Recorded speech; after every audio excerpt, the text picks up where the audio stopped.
We're live. Welcome to Celtic State of Mind. I'm John Dykes. Today I'm joined by Russell Boyce and Amy Canavan for the Monday ACSOM Bulletin. At some point today we expect to be joined also by Tony Haggerty.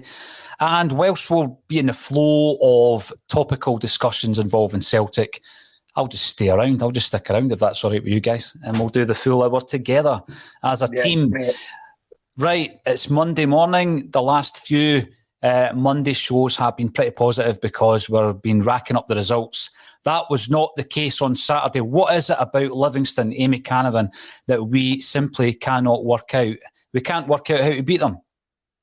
No, and they're turning into a little bit of a bogey team, and perhaps they've been that for quite some time. I think more than anything, there's been a lot of comments over the last few days, is it anti-football that they play? I don't buy into that, to be honest. I think they play a way that, will get them a positive result. And I think kudos to David Martindale, to Livingston. It's not my style of football, and it's not many Celtic fans' style of football. If Celtic were going out and playing that, I don't think we'd all be very supportive of it. But, it gets the job done for Livingston, and what their aims are, for the season, where they want to be, just simply kind of staying in this league, pushing for top six. That is always kind of the expectation and the goal really for Livingston. That's what they're doing. If they can come to Parkhead and get a point, they've already grabbed 3 off Celtic already. That's 4 massive points towards Livingston's season. So I think first and foremost, a lot of credit does simply have to go to them. The game plan was obviously, sit back, defend, box, do not concede, and they've executed that expertly well. But from a Celtic point of view, it's just frustration. I don't think you can... you don't want to, you said it yourself there, the last few Mondays have been relatively positive, and everyone's been on a high, and that's great. But you don't want to yo-yo between the extremes of, absolute joy, and then you can't just come today just because it's not the greatest result really to batter on all the negatives. It was a frustrating afternoon, but I don't think Celtic were really looking any likely to score. I think you could have given another 90 minutes, and I think Livingston would have stayed resolute. Obviously, it'd have been different because they were down 10 at the end, but I think it was just simply one of those games that everybody knows what you mean when you say that, but they were just extremely hard to break down.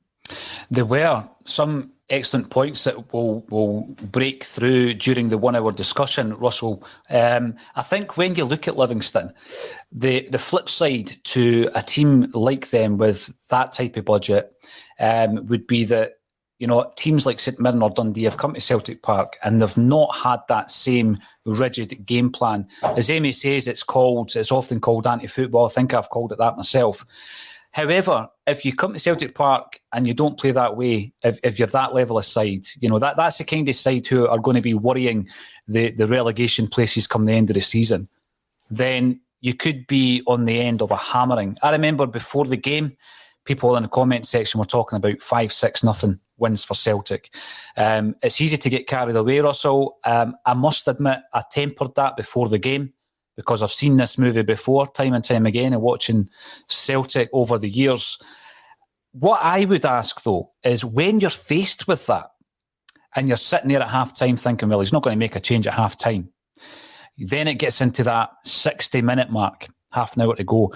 It's 75 minutes. That's where I was watching it thinking to myself, what do we do now to change it? What can you do as a manager when actually you're up against 11 men behind the ball in the final third? In fact, it's probably in the final quarter of the park. And it's total control. Celtic are in total control of the game, but we just cannot break it down.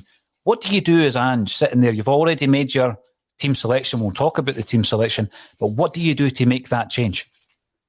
The different timelines obviously dictate what changes you can make, but you would certainly like to have thought at half-time in the dressing room, the focus would have been on the intensity of the play and taking more risks with the ball. Every pass was a safe pass. So 85% possession, it may well have been, but it was 85% possession that Livingston were completely comfortable with Celtic having. As the ball was going sideways, man by man, it was the easiest, most predictable football to defend against, particularly when you're an organised outfit that came out with that strategy from minute one. Celtic played into their hands. I know it's difficult and we don't want people to be going one extreme to the other, like Amy says, but unfortunately that's what the manager did, because the manager said on Wednesday it was the best half an hour of football we've played since he took over. His quote. So from that to what we've seen on Saturday, it's not just Celtic fans or fan media or the actual national media that are going from one extreme to the other. You've got your own manager building up the hype on Wednesday after the game, and you could actually argue rightfully so. Such was the nature of the performance, particularly the first half hour that he alluded to. And then it's fell off a cliff on Saturday. So there is two extremes, unfortunately. And that's the reality we live in. And I don't think it's about, no one's trying to headline grab here or anything like that. You're calling what you see. And unfortunately right now, Celtic are a bit of a yo-yo team in terms of performances. That'll lead to yo-yo feedback from the likes of myself, and you've got to criticise when criticism is due. And Saturday was abysmal. Well, I think that's a fair comment, Russell, because we had an opportunity to go top of the league. And one of the biggest things that was mentioned, by the way, Anthony Haggerty is waiting in the wings. He is waiting like a coiled spring to come in and add to the conversation. But I agreed with Ange Postecoglou. I thought that half an hour at Easter Road was the best I'd seen Celtic perform under him. There was a similar kind of half hour against Real Betis away from home, which I thought we were brilliant. But that was the best. But we actually gave them credit following that game for the manner in which we controlled the rest of the game. After that half hour, Hibs came back into it. We lost Tommy Roderick, but we controlled the rest of the game and we managed the rest of the game.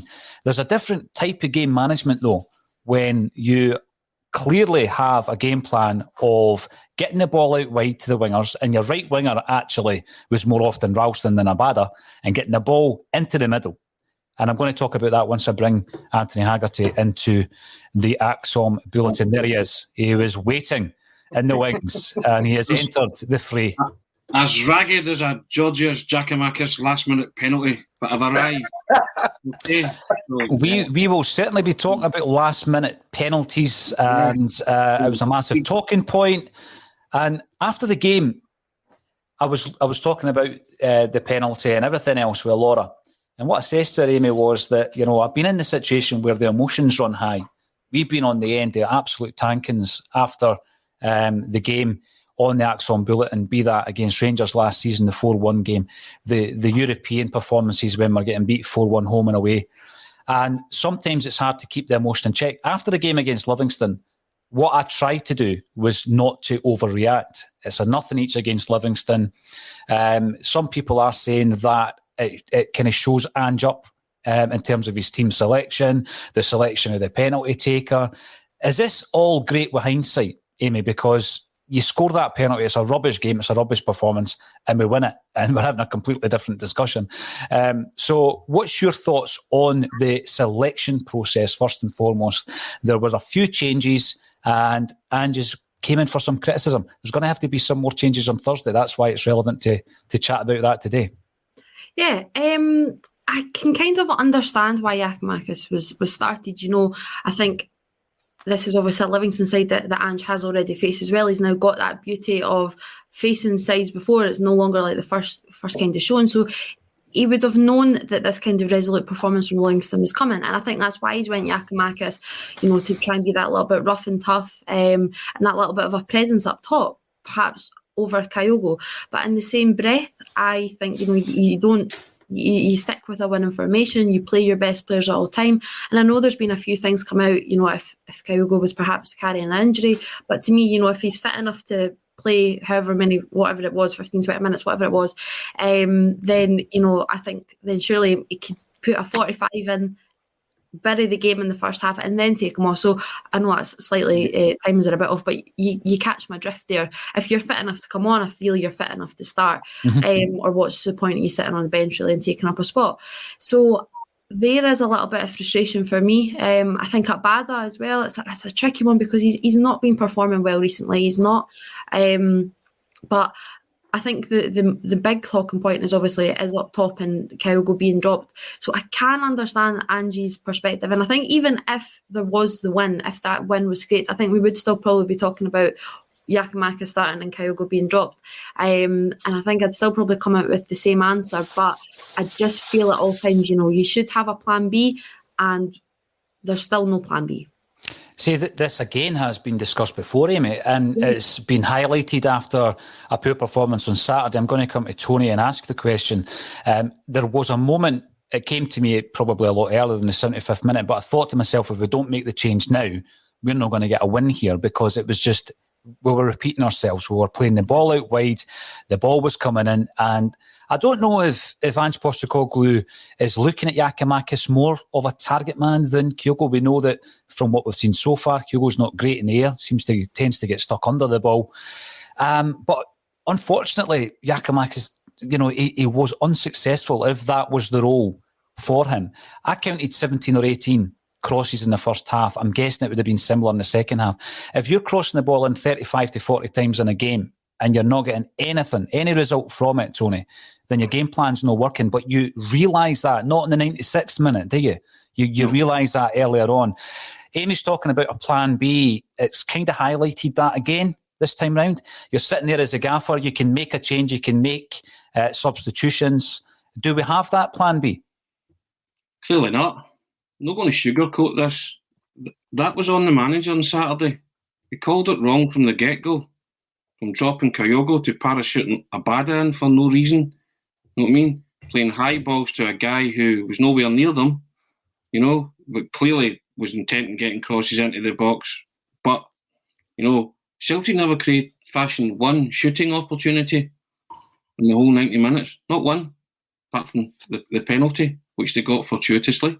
Still contrived to miss it. And then again, it's all right saying that the penalty taker was, discussed before and Giakoumakis was on them, but you've got a guy who's rattled two of them confidently and expertly into the net. Until he misses, Juranovic should have took the penalty. It's all right saying it after Giakoumakis has missed, but, Callum McGregor missed one and it was given to Juranovic, wasn't it?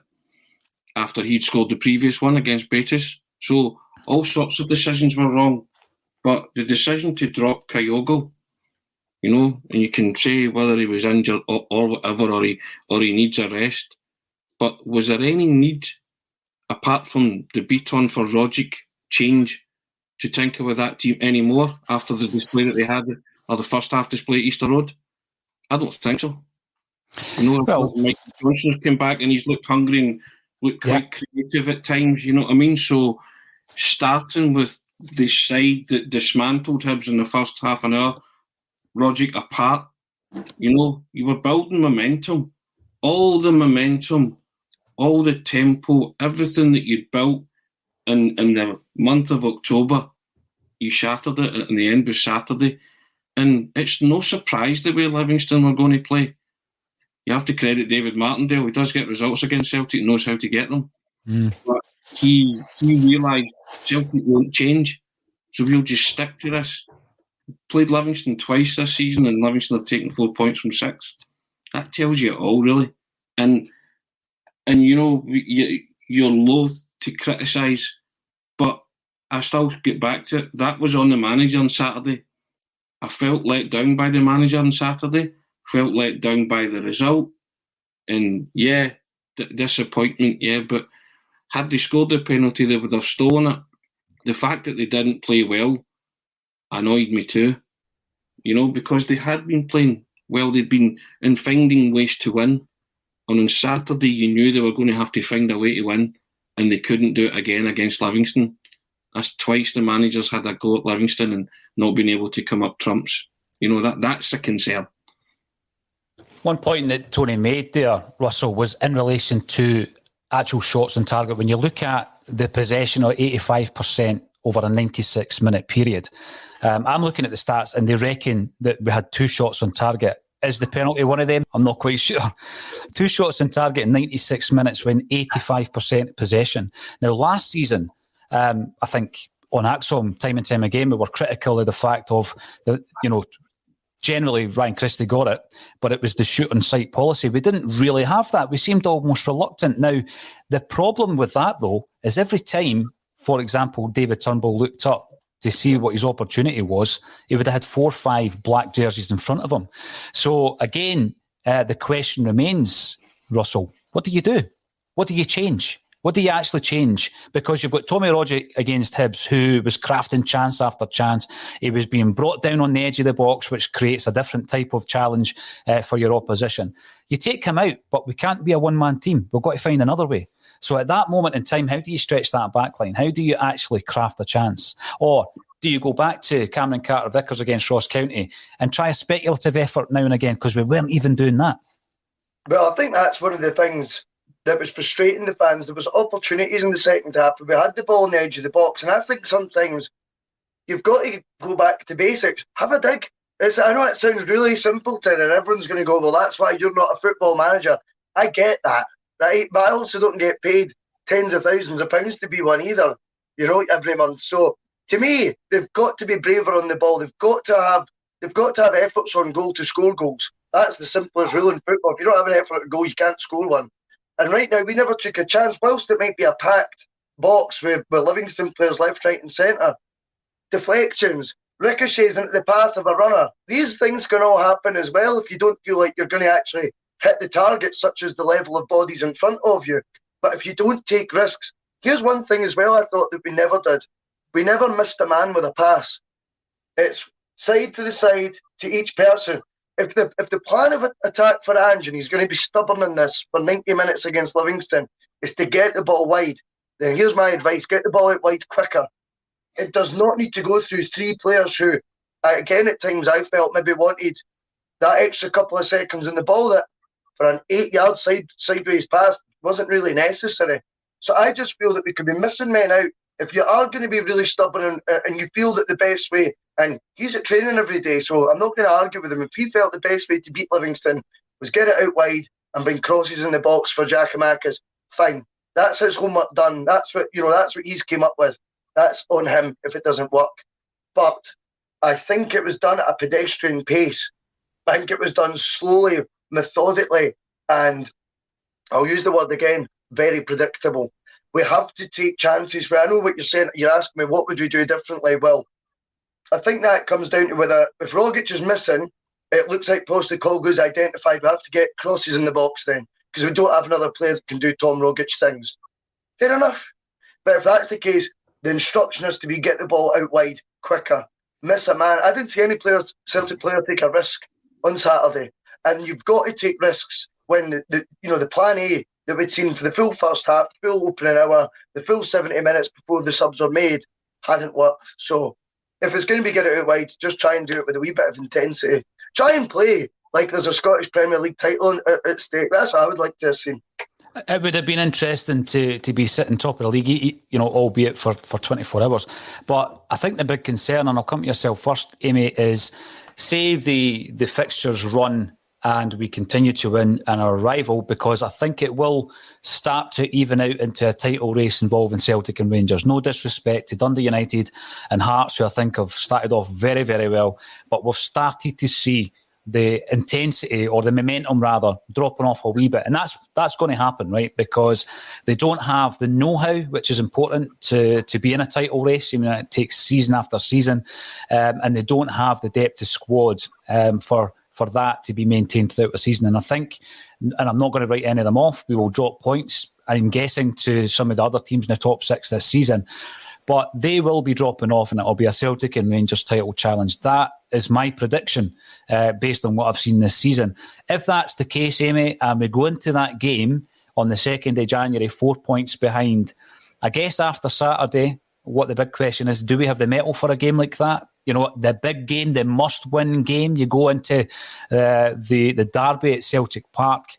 Do we have the mettle for that, do you think? I think going off the back of Saturday, no.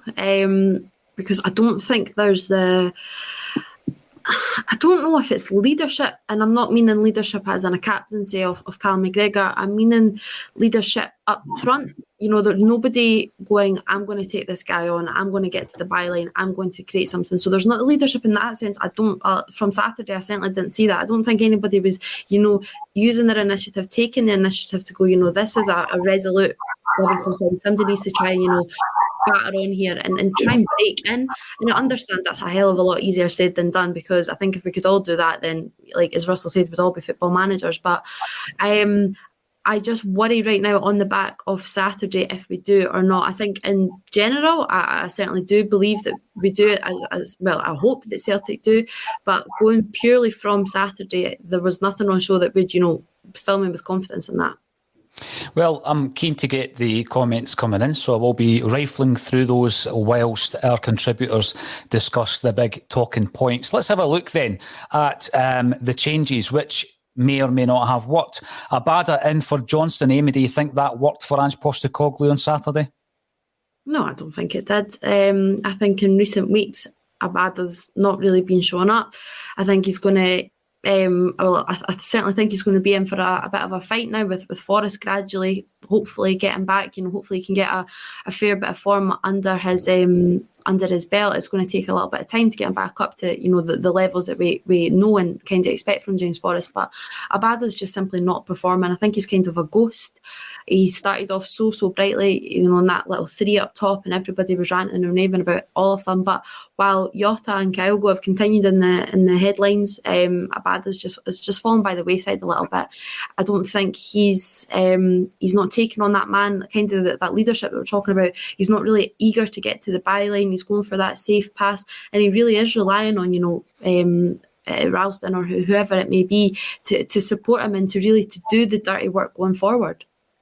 Tony, see, when you look at that, I think the introduction of James Forrest was welcomed by us all. How important is that going to be, not just for the performance of the team, but also for the development of Abada, who, as Amy quite rightly say, he's been pretty inconsistent and he's been off the boil for a couple of weeks now.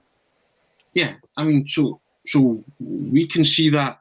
So I don't know what kind of week he had in training, but he must have been playing like Garantia, you know what I mean, or Jairzinho or something, because the manager has parachuted him in from nowhere, hasn't he? So I can only assume that he thought that was the way, as Russell said, to pepper the box or just go all out and cross it into the box for a centre forward. But the Celtic fans are crying out to see the two guys play up front, the two through the middle, Giakoumakis and Kyogo, right? But he's clearly not going to do that. But he's going to have a serious think about it, because he shoehorned Giakoumakis into the team there. He shoehorned Abada into the team. And it was more in it seems now that it was more in hope than anything else, really. Because the two of them just failed to turn up. And you can't have that. You were building something. You were building real momentum. And the 2 points that you gained at Easter Road with Rangers conceding, you've just immediately chipped them away and undone all the good work that you did in October by going to 3 difficult away venues and winning. And you can't win at home against Livingston. Celtic supporters were bitterly disappointed on Saturday. And they were bitterly disappointed at the performance because it was pretty insipid. You can see there was only one team trying to win the game, but there was another team trying not to lose it. So defending's an art in football as well. They defended very well. They were saying to Celtic, break us down. And they just seem to run out of steam, run out of ideas. And that was concerning. As you say, the manager sat to however many minutes before he threw Kyogo on the park. Kyogo should have been on at half-time. It clearly wasn't working. And when Anthony Ralston is your star winger and throwing umpteen balls into the box, and see if you're a centre-forward, see if you're Giakoumakis, you'd be like, why am I not on the end of it? Why am I not anticipating? Good centre-forwards kind of read where the ball's going to go, anticipate or gamble. I didn't see Giakoumakis doing any of those things. He's meant to be an out-and-out centre-forward. And then his penalty kick, I mean, seriously, that's my pet hate, that 1 yard run-up and lackadaisical, dab at a football. Rattle it. If the goalie makes a save and you've rattled it, so be it. But you rattle that ball as hard as you can, because most of the time the goalie will not be able to save it, because it'll be travelling at such speed that even if he gets his hand to it, it's going to go in the net. Bit of speed and accuracy. Yeah, that was neither nor. That was a pass back, and it was microcosmic of his game. He wasn't in the game, wanted to be the hero. Well, be the hero then. Go and smash that into the net, and earn Celtic the win. But he didn't, and it was just that the Celtic supporters were so frustrated on Saturday, because it didn't have to be like that, but that stemmed from the manager to the players that were playing, and just kind of, I don't know, there was just that, I don't know, but Saturday there was just, it just wasn't on point, was it? You have to be on point, and there was a few things just that weren't there. There was a circuit not connecting on Saturday, let's put it that way, which worried you. It's concerning. You don't get much time to, actually look back on it, because before you know it, we'll be in another game on Thursday, and there's plenty to talk about there as well, Russell. But on some of those points, when Giakoumakis, even though he's not had a good game, he was poor. And by the way, I think the worst of it is Obileye, for me, was Livingston's best player on the park. We will be talking about the fact that there's been an allegation of racial abuse there as well. But he knows that he's come through that game, even though he was sent off in the 91st minute, and he's not even been challenged. So let's say, and somebody may have the stats there, that we've had 30 or 35 plus crosses into that box. He's dealt with them pretty confidently. And what I would have wanted is for my front man, my pivot, my spearhead, to have given him a torrid time throughout that entire period. And he didn't. He didn't give him a torrid time. So, yeah, he's been sent off, but he will have been pretty happy with his own performance. Now, the big question is, we're going in on Thursday. Giakoumakis has missed a penalty. What do we do now if we get another one? Does it revert back to Juranovic? I think it will go back to Juranovic now, probably. I mean, if you've missed one and it was taken in such a manner that, I mean, it was like his first ever penalty in his life. He looked... And we know he's good on the penalties last season. I know, because we were told that was the only reason he was top scorer in Eredivisie, and I kind of pushed back on that. But the ball looked like it must have weighed a ton, that it's just trundles on the ground. Very rarely you see a keeper actually just collect the ball from a penalty. Usually they've got to push it away. I was at the opposite end of the ground and I thought, it's a daisy cutter.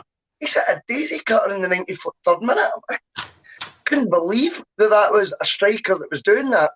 And it compounded a miserable afternoon for Giakoumakis, who, you're absolutely right. See if you feel like the crosses covering the box maybe aren't of a standard that you'd like. So I'm sure that'll be his argument why he's not anticipating it, Tony, which I'm not saying neither's right or wrong. But see if it's not going your way and your defender's got a cigar in his mouth and he's having a stroll on a Saturday afternoon at Celtic Park, do something else. Do something different. Ruffle him up. Mm-hmm. Stand on his toes before the next corner that we get. Do something. Get his, because what it did prove was it didn't actually take much to get the defender's blood boiling. No, you're right. It was a wee shot. So that was a missed trick. That was a missed trick all afternoon, because he should have been in a position, as you say, Paul, of complete contention with how he's played. We're nearly there. They're not threatening with anything, and yet it didn't take much for him to react. So Giakoumakis showed a lack of streetwiseness about himself by not actually asking the question of the defender at any point. How do you like a wee bit of pressure on you? How do you like, roughing it up a wee bit? Whatever it takes. And I think, sometimes when you've got to just, if it's not going right, the training ground methods aren't working in a match. I'm not saying they won't work every match, but sometimes it's just not your day. Like Amy said at the start of the show. Just, I don't know, do something a wee bit naughty. Find out about the personality of the defender you're against. If you're not happy with the service you're getting, ask some questions of him. If you can't do it with the football, ask some other question in a different way. And I think by that wee push by Kyogo was actually in desperation. Look, Kyogo was frustrated at the defender in any way, shape or form. I think he was a bit cute by pushing him first. And then you see by the reaction that we actually missed an opportunity for 90 minutes there yesterday that we could have explored far earlier in the game. And if Giakoumakis was to hit his daisy cutter penalty after, say, we got it after an hour, we'd have had longer to remedy it, and we'd have been playing against 10 men from then, because I think we've got to exploit aspects like that as well. You can't always win pretty, Paul. But also showed you how easy it was to contain Giakoumakis. You know what I mean? Which was more worrying than anything else. All that guy did was man-mark him, and man-marked him at the game. Because he never tried anything different, as you say. Didn't try once to, go toe-to-toe with him, ruffle him up, or bend runs or walk away from him, or he just stood there, static most of the time. Or, as Paul said, how can a centre forward get repeatedly caught underneath cross balls coming into the box? Must be able to read one of them, surely. I think for me, you can see it. When you're a centre forward, you can see the player advancing down the wing, so you kind of know where you should be. I think the biggest problem for me with regards to the crosses are the quality of said crosses, and then having the ability to figure out pretty early on, this isn't working and we do need to change it. But the point that you made, Russell, in relation to being a bit naughty, as you describe it, Kyogo did just that, right? And he wins the penalty, and that's fine. But my biggest concern now is the way that, and this it was always going to happen, the way that certain people have reacted to what Kyogo did, I think will result in him being targeted, Amy, as, from the officials every single time he goes down. I think that is what's going to be the result of him winning that penalty. Did he do the right thing? Yes, he did, because he gave us an opportunity to win the game. It's as simple as that. And you can get the purists out there saying, you want to cheat to win a football game. He was slapped. Yeah, he might have overreacted, but it's the slap you're getting the penalty for, not because Kyogo's fallen down. So at the end of the day, my biggest concern in relation to that, as well as the weak nature of the penalty, is the fact that I now think, because of the furore that this has created, Kyogo's going to be targeted for simulation, for example. Amy, do you think that's an issue? I wouldn't put it past, opposition players or against the officials at this point as well. I think we are all sick to the back teeth of, one, having to talk about the officials, but two, having to watch the officials across the Scottish game. Again, it's been a full weekend of ridiculous decisions, mouth-dropping decisions, anything you want to call it, but it's not just Celtic as well. And I think that's a key point. I think the standard is just so abysmally poor. I think it shows as well there's such this small group of top officials that we actually have, that like Nick Walsh is yet again getting a Rangers game. It's just regurgitation, and there's not enough young referees coming through, new referees coming through to try and dispense them around the top league. And you are always going to have the same referee 7-8 times a season easily, because it is such a small group. And that is my worry about Kyogo, and it's been the worry for many years now, because you're constantly going to face these referees. There are many who it's clear they have a little thing against players, and you can speak to referees as well. They have their favourites, as in like captains that they can go to, players that they feel comfortable talking to, and that's rightly so. But they'll also, they are a human being in themselves, and as much as we say they can make a human error, they also have, like human preferences, and that, some will like and some won't. And I just think it's becoming abundantly clear, even so early on in this season, as to who those referees and who those players exactly are. Yeah, Bobby Madden likes Halliday, doesn't he? He's wee open goal buddy. And then when Halliday goes through McGregor on the opening day of the season, he didn't see it. Interesting, that. We're talking about players being targeted. Callum McGregor's been targeted this season. Right? There's been a Halliday one, and there was a 4-minute or 5-minute spell on Saturday. Well, Callum McGregor was fouled about 5 or 6 times, and Bobby Madden let the play go on. The Celtic supporters were apoplectic at one point, and he let the play go on because he thought there was some kind of advantage. If a player's been fouled, he's been fouled. Blow for it. You know what I mean? Call it back. Give them that advantage, because I'm sure, because I was watching, I was like, wait a minute, Bobby. The guy's clearly getting fouled. And you take it back to the Halliday one, well, that's not a foul. That could have been a career ender if he really catches him right. That was a shocker, Tony. That was a shocker. A shocker in the truest sense of the word. But on Saturday, he was being targeted for, fouls, not shockers, but some robust challenges, and also the niggly ones where you just body check them off the ball, the wee cynical ones. And I think at one point, Callum McGregor lay on the floor and went, right, that's the way it's going to be. I'm getting nothing. I'll just have to get on with it. But you're asking for fairness. You're not asking for favours. Just, abide by the rules. If a player's been fouled, he's been fouled. And as much as you talk about Kyogo maybe getting targeted, well, that remains to be seen. But I have noticed that Callum McGregor's copped the brunt of a few challenges and cynical ones and nasty ones this season already. And it's shown no sign of stopping, because if they stop the quarterback, as they say, sack the quarterback, that's what they're doing to McGregor. It was the old tactic of whenever Paul McStay got the ball, You know, people pass the ball back to Paul McStay and people would go in and crunch him because your first one was free. It's kind of that. It reminds me of that.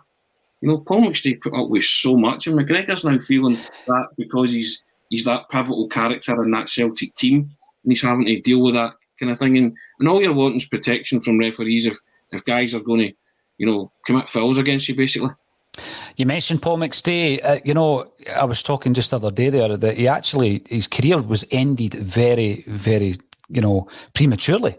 When you look at the games he played from his introduction to the Celtic side as a 17-year-old, you know, he was in his early 30s when he finally had to retire because of that troublesome ankle. Now, he played a lot of football, but as you see, he came under a lot of abuse when Scottish football was a completely different game back in the 80s and 90s, Tony. But on the point of the McStays, check out the social media pages. We are supporting Willie McStay's big sleep out this weekend in Sligo, and he's going to come into the studio at some point this week and talk to us. So check out the links and support Willie's sleep out. He's actually doing it with his wife. So both of them have a Just Giving page, and they are going to be competing against each other to see who gets the most, Mary or Willie, who knows. Michael comes in and says, unless the boards from clubs don't go higher than the SFA, the standard of refs and these ridiculous decisions won't change. Well, it was discussed and confirmed at the fans forum, Amy, that VAR is definitely a hot topic in terms of Celtic pushing and lobbying for its introduction, and we expect that to be in place at the beginning of next season. But the big question, I guess, would be, will that finally end this type of debate, or will it continue to rage on next season when we're talking about the bad decisions by the refs? It will continue to rage on because it's going to be the same sort of guys that are operating it. You know, just it all comes back to that kind of pool, that small pool of referees that I was just referring to there. They have to be, if you're going to be in control of VAR, you've got to be of the top standard, the top band. So, you know, it's just going to be the same guys running it. You'll have them in the VR box one week, and then the next game week you'll have them on the pitch. It's just going to be a vicious cycle. The standard needs to improve. I don't know how. You know, obviously we've all spoke about perhaps going full time, or there needs to be something. You know, there's obviously a lack of desire of young referees.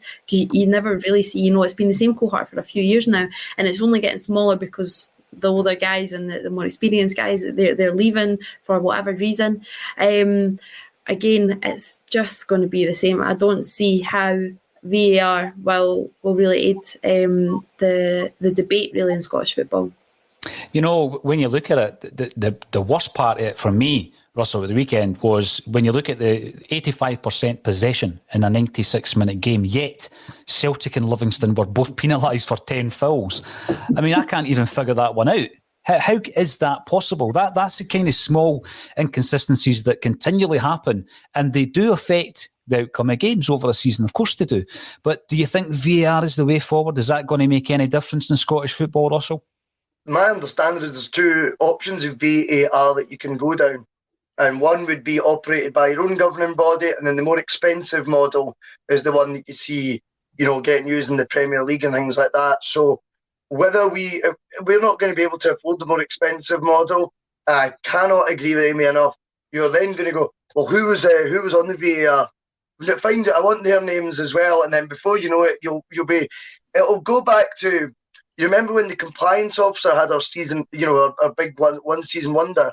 And the compliance officer was never out the news, and we wanted to know who the three referees were that 2 out of 3 never gave that decision. And you're going to go back to that, I'm afraid. And it's a damn indictment of where we are in Scottish football, as none of us we're all guilty of immaturity with a lot of it, you know. And I think the thing is, the referees do not help themselves. I was there on Saturday, and Bobby Madden was getting it tight, you know, from 3/4 of the stadium, almost the whole game, because of so many examples of fouls on Celtic players that he's just letting go. Mm-hmm. And of course, logic tells you, Paul, 85% possession, what team had the more fouls? Right? It's a no-brainer. You put your house on it, who's had more fouls? If they've had the same amount of fouls, it's physically impossible. And I would actually flip it very quickly as well, if I may, and say the reason we're told penalty Rangers so often is because they always have the ball and they always have it in the other team's box more than the teams against them. That's why they don't concede penalties. That's why they get them. Well, let's apply the same logic to Saturday. 85% possession and 15% possession, same amount of fouls. Mm-hmm. Do the math. It don't add up either way. So I'm not saying, by the way, a conspiracy in the Rangers side of things. I'm just applying their logic. When they defend the penalty record, let's say I agree with them, to play even further devil's advocate. I agree with you. Now, please put your theory onto the stat we just gave you from Saturday and tell me I'm losing my mind. Very well put. You lost that long ago, Russell. Alfred Nobel, welcome back to the show. You're watching on YouTube. Welcome to everybody who's watching. Over 1,000 on this Monday afternoon's bulletin. Livingston defence had it easy on Saturday, under no pressure. I think that was the biggest frustration, Alfred, because we didn't put them under any other pressure. They were quite comfortable the way we were playing. They could manage the balls coming into the box, and in actual fact, they allowed them to come in because they could deal with them. So I think Alfred was 100% correct there, Tony. Paul, what was the difference between that game and the game at the Tony Macaroni? Livingston actually attacked and scored in the Tony Macaroni. Correct. The same game. Yep. And Ange Postecoglou watched that 90 minutes at Livingston and then watched our first half unfold the same way, and they didn't do anything to change it until, 70 minutes or something? Was that what we said? Well, this was a point that I spoke about after the game with Laura, because 75 minutes was where I was thinking, oh no, this is going to be, and I'm thinking, oh, the post-match, oh dear, Monday, I'm going to have to speak about this. I knew at that point we weren't going to win, right? And then you were thrown a lifeline with a penalty kick. Yeah. But after the penalty, and this is going to be forgotten because of all the talk about the penalty, we had two golden opportunities on minute 95 and 96 to win this game. So even after the penalty, you've got a chance, right? Where Jamesy Forrest comes in, and I can forgive him because he's maybe just coming into the play and getting up to speed. Yeah. It's just, I don't know what word you would use, Russell. You're coming up with a lot of good words in the last couple of bulletins. But I was going to say something, but it involves a sweary word, and I'll try not to. But he just swung at this thing and missed it. But then Giakoumakis, who's just missed a penalty, done exactly the same. Both of them, 9-10 yards from the goal, you're thinking, oh my word, after the penalty, that's definitely going to be our final chance. No, we get another chance a minute later. Turnbull, and he skies it. Christie-esque sky right over the bar. And that was virtually the last kick of the ball. So even though, right, the penalty miss is going to be getting all the kind of focus, we had two brilliant chances, and there's two players there in Forrest and Turnbull. You'd have put your mortgage on, Amy. So we have to be more clinical when the chances come. Three glaring opportunities, like you say, in those 9 minutes, they have to get put away. As Tony referred to earlier, that you rattle the penalty, well, then you absolutely ensure that ball's making the back of the net in the 95th or 96th minute. You chuck everything at that. Again, I can kind of, sway a little bit with you that Forrest, he is just coming back, and I'm not just trying to give James Forrest a little bit of leeway because we're all kind of on the James Forrest boat, but, other players have kind of had that leeway and let off as well. So, and the Turnbull chance as well, you want it to fall to him because you think, right, there's a guy, although he does sky a hell of a lot, like you say, he can also, pick one out, and that was the time. But it's these small margins, yet again, that you need them to swing in your favour. But like you say, three massive opportunities in extra time. I think when the ball's coming across, the amount of times we've seen Jamesy Forrest just slotting that away, you'd say, right, let that one fall to Forrest. And then in the box, one of the kind of dead ball experts that we have, you give him a chance 12 yards out, who's going to score it? David Turnbull's going to score that, isn't he? No. It just wasn't a good day at the office again. But I'm actually looking ahead to Thursday, because before the game, and this wasn't a Nostradamus moment, Russell Boyce, by myself, but I said, what if Starfelt gets injured? Because I was looking through the spine of that team, and my big concern about Starfelt was the fact that we don't have a real natural replacement on the left side of central defence other than Liam Scales. And the unthinkable happened, and it wasn't because of a bad challenge. He just pulled up. It looked as though he stretched his left leg, but he's pulled up on the right-hand side. We don't know if he's going to be playing yet. Correct me if I'm wrong in the comment section if there's been an update on that. But this morning when I was checking, we don't know if he's going to make it. Julien's not ready yet. Beaton filled in for him at the weekend. Scales and Welsh are centre-half. Scales tends to play on the left. What do we do on Thursday? I'll come to yourself first, Russell, if Starfelt doesn't make it. Well, for me, it would be Stephen Welsh. I've got issues with Beaton still. I think I felt in the midfield, I think he slows things down. I don't think, the thing is, and I'm not saying this in a bad way, but if Beaton makes a mistake, he doesn't get a fair crack of the whip from the fans because of the accumulation of them over the time he's been there. He is a bit of a whipping boy, if you like, you know. And by the way, you only look at that, what he did against Midtjylland, look no further than that, look no further than Ibrox, you know, and you think, well, you bring it on yourself at times. And I just think it's one of those games. Ferencváros is eerily similar to Midtjylland. I think they're two teams similar in standard that, if you know, I know Ferencváros maybe were in the Champions League last year and maybe think they're a bit better, but for me, I didn't see much between them when I've watched, you know, the two games versus Midtjylland and the one versus Ferencváros so far. So I think these sort of games it's paramount we win that if we want to qualify. And as I've said, I don't subscribe to the whole let's settle for a place in the Conference League. Let's give ourselves every opportunity to be in the running for, you know, the next phase of the Europa League. Let's not dumb down our standards at Celtic any further than what we already have, since we've, you know, sort of just given up on Champions League football. Has that been some sort of thing in the distance that we can look at, you know, from afar? I don't like that. No, it's a good point. It's a good point, Russell, because when we started a Celtic State of Mind, Kevin and I used to have that argument, debate, conversation, discussion, whatever you want to call it, where Kevin kept saying we're no longer a Champions League club, and I was looking at Brendan Rodgers' side, one of the best football sides I've ever watched in my Celtic supporting life, and I thought, no, we can still do something in the Champions League. Now we're talking, and this is frightening to say it, are we even a Europa League club? And that is what you're talking about. It's the downgrading of expectations, isn't it? And I think the hunger that you're seeing from Ralston of late now, I'm convinced in Scottish football, and I know this is obviously a European match we're talking about, but Scottish teams, all good Scottish teams that you've seen throughout the years, have that wee blend. You have a lot of technicians in there, particularly in the modern day game, right? That seems to be the focal point. I still think you need things in your Celtic in Europe, like grit, determination, and all that, all these sort of old school traits. I still think you need the odd player sprinkled in your team that have got that.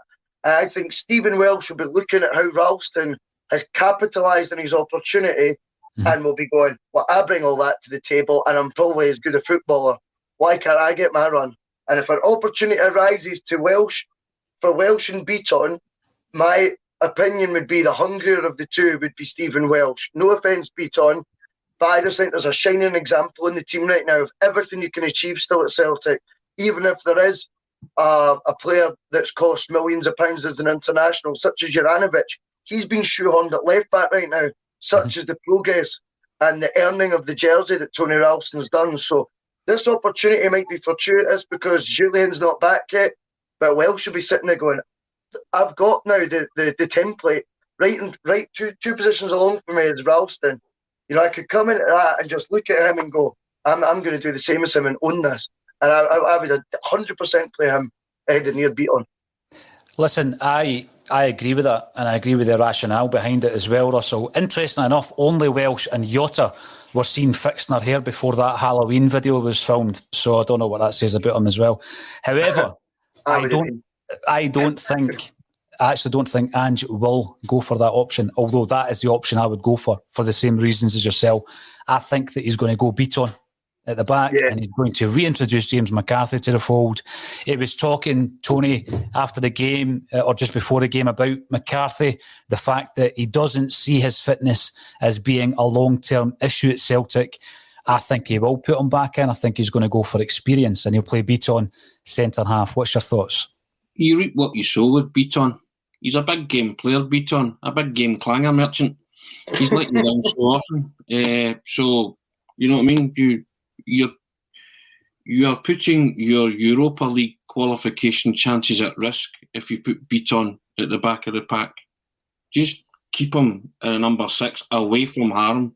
Even still in a number 6 position, he's a danger to his own team at times by not picking up at corners and things like that and letting Aberdeen players out jump him and score with their shoulder at Pataudry. But I don't want Beaton anywhere near that defence. He's had too many chances to prove and cement a position there, and he's let you down too often. So, as Russell says, let's have a rip at these last few games that we've got in the Europa League. I want to go through. I don't want to meekly call it a day in your European, or certainly in the Europa League. Because if we bounce into the conference, man, how devastated will you feel there? It's just I'll put a 10 on us winning it if we do. That's what I'll do. Yeah. Well, and then if you get beaten that, you go into the Intertoto or something. I don't know what happens then, so, or the Texaco Cup or something, God knows. Remember the Inter-Italian trophy as well that was played between English and Italian clubs. Yeah. Something like that, yeah. But, let's have let's be optimistic. Let's raise our expectation. Let's go and win these games. Go and play a natural centre half there. And Russell's right. If Welsh can't learn for Ralston or can't learn for Joe Hart at the back, talking to them and using all that experience and saying, listen, you've got this. You're out the team, you're back in. Hopefully Ange gives a boy, because his confidence will be a bit, I won't say shattered, but because he did nothing wrong to be out the side, but he found himself out the side having done not much wrong. So I think you turn on and say to him, look, I'm going to trust you with a mission of real importance. We're going away to win here. We're going away to keep our Europa League qualification hopes alive in the group. We want to rattle off some wins here and do this. Can I trust you? Yeah, you can trust me, right? It's yours. If you go with Beaton, then again, it's like Saturday when you see that starting lineup and the Beaton's at the back, Beaton's at the back, you're like that. Oh, you're on edge, aren't you? Mm. You're on edge, and then if something happens, Russell says he'll not get cut any slack. He's there out of necessity, not because he should be there, Beaton, and that's the problem. You probably gathered I'm not a lover of Beaton, and that's fair enough. You're allowed opinions on players, but I just can't see why he just constantly turns up. And every time he turns up, he's turning up in important games.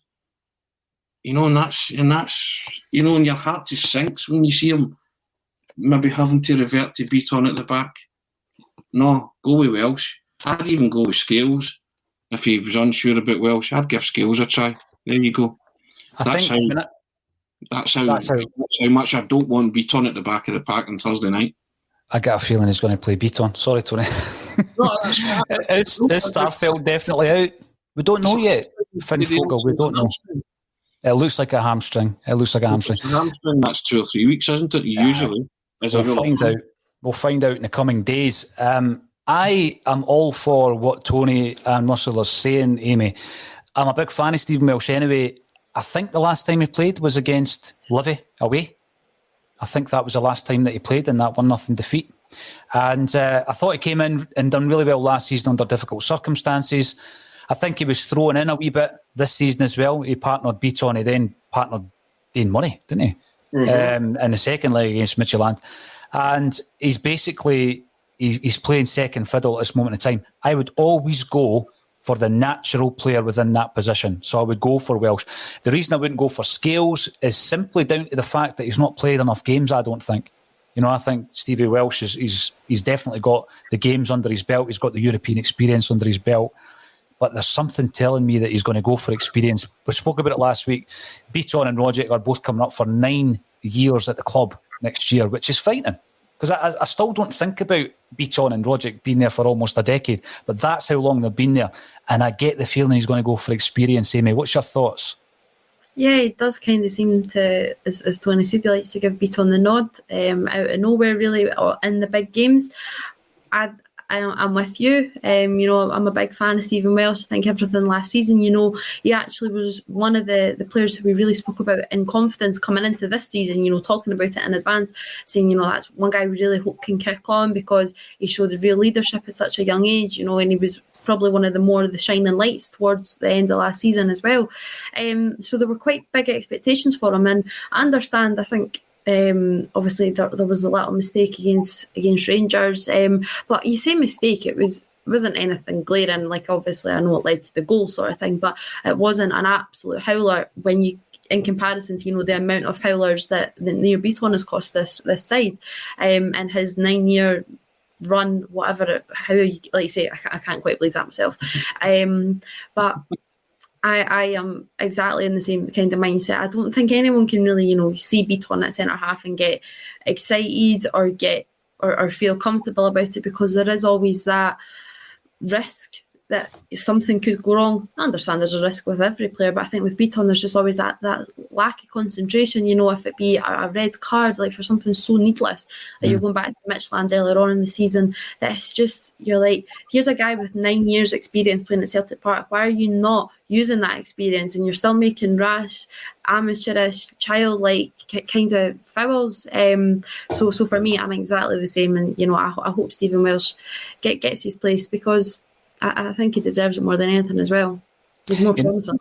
Yeah, even when he plays well, Beaton, like I think he did have a good game against Aberdeen up at Pittodrie. There was still that wee mistake that Tony mentioned before. He should have picked up Ferguson at that corner. So yeah, absolutely on board with that. I'm going to bring this one up from Joseph Byrne. And by the way, we don't just bring up YouTube comments. We are going live on Facebook, LinkedIn, Twitch and Twitter. It's just that more people watch on YouTube, therefore the percentage of which, and you would think the same with fouls with your possession, Russell, the percentage of which means that more comments come in on YouTube. Joseph Byrne, Kyogo should have played instead of resting him for Europe. I think that's an indication, going back to what you say, Russell, if he was being rested for Europe, Ange fancies his chances in these last fixtures in the Europa League.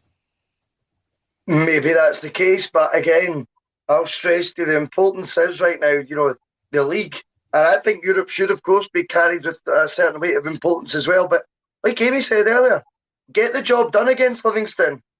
Get the job done. And then you've actually got the luxury of going, we've got 3 points here. I can now, with 20 minutes to go, start getting key players rested, instead of them coming out depleted because the game plan was wrong. And your best player at the end of the day this season has been Kyogo. He's not on the park, and it makes a difference. It's a simple fact, Abada's plucked in from obscurity when Mikey Johnston's literally came back into the team, and he's out the traps like a greyhound. He must be loving life right now. Confidence soaring. He's had a new lease of life because he's got a manager who believes in him, and I think his career, had Lennon still been here, I think could have went way off track. I think Mikey Johnston would have. I think it did actually. Yeah. Yeah, and I think he's now feeling the love. He's got the confidence of the manager. Keep him in the team. Just play him. I don't understand. Abada right now, for me, also needs a wee bit of protection, because, as we were talking about earlier, for someone who was 19 most of this season so far, only just turned 20 at Pittodrie or whatever. Well, he turned 20 that day, not necessarily once he got to Pittodrie, but you know what I mean.